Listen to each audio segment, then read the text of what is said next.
I have not been playing Wuthering Waves for quite a while now. It's probably been over a year at this point. I'm really doubtful if I'm ever going to play that game again. It's just that the game is just not for me anymore, and I've come to terms with that. I might go back to the game if there's any new content around Jianxin or something, because she's to this day still my most favorite character in any gacha game. But there's one thing that nobody has ever been able to surpass for me, something that Wuthering Waves gave me, aside from just Jianxin.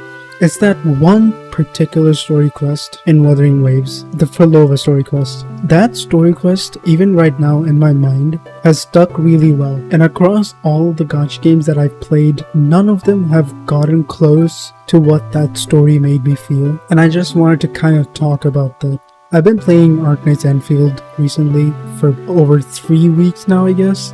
And I've really been enjoying the story from start to finish. I'm aware a lot of people don't like the story of Arknight's Enfield, especially the beginning. I have not looked into it too much, but I enjoy it. I like the consistency, how compelling it is to me, but I've already talked about that. But regardless of how much I do actually like Arknight's Enfield's story, Phrolova's story quest, it managed to invoke a lot of emotions in my heart, and the story also went through multiple dynamics and actually showed like different consequences of the rover's actions, you know. Wuthering Waves has always been really good at storytelling, and in a lot of instances I've actually liked the story, but I do have my own complaints. Though it's not my place to actually even talk about anymore, because I don't really care for the game anymore, so I don't think my criticism toward the story is going to be fair, because I just don't feel in tune with the game anymore. But one thing I can say for sure, Phrolova's story was so good, so amazing, that no game has been able to match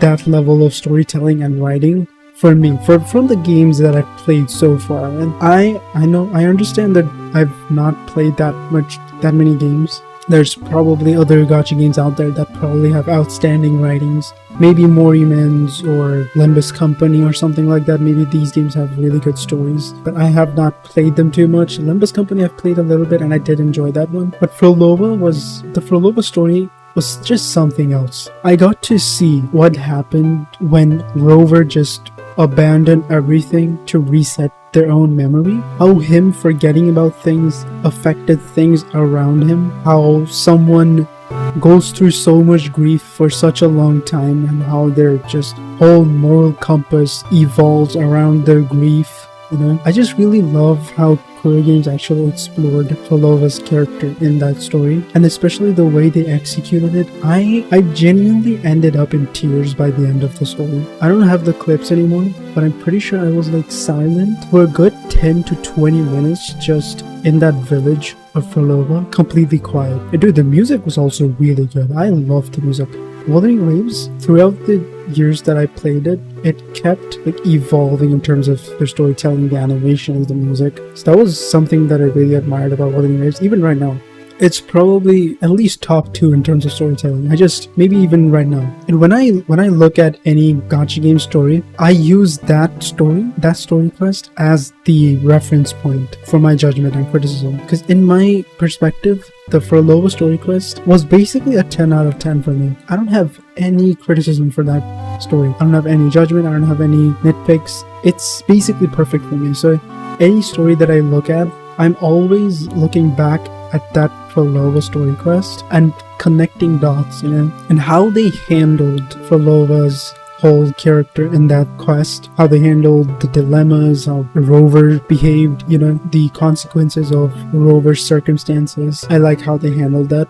And that is something I feel like Arknight's Enfield is also doing well. That is what I feel like, at least. I don't expect every story quest to be on the level of that Phrolova story quest. Neither do I expect every story quest to be even near that, because if a game is constantly going through that level the entire time, it's going to overwhelm your brain a lot, and you're not going to be able to feel the highs as much as you should. So I think it's better to just not always chase for that high. I'm genuinely curious what Wuthering Waves' story currently is right now, how the storytelling and the writing is. The storytelling is probably still really good, and it's probably evolved a lot. And I know Kuro Games likes to evolve with every new patch, every new update, every new conversation. So I'm hoping that they've improved a lot in terms of their writing department as well. And I've seen somewhere that they're also working to get their whole coding, the game's coding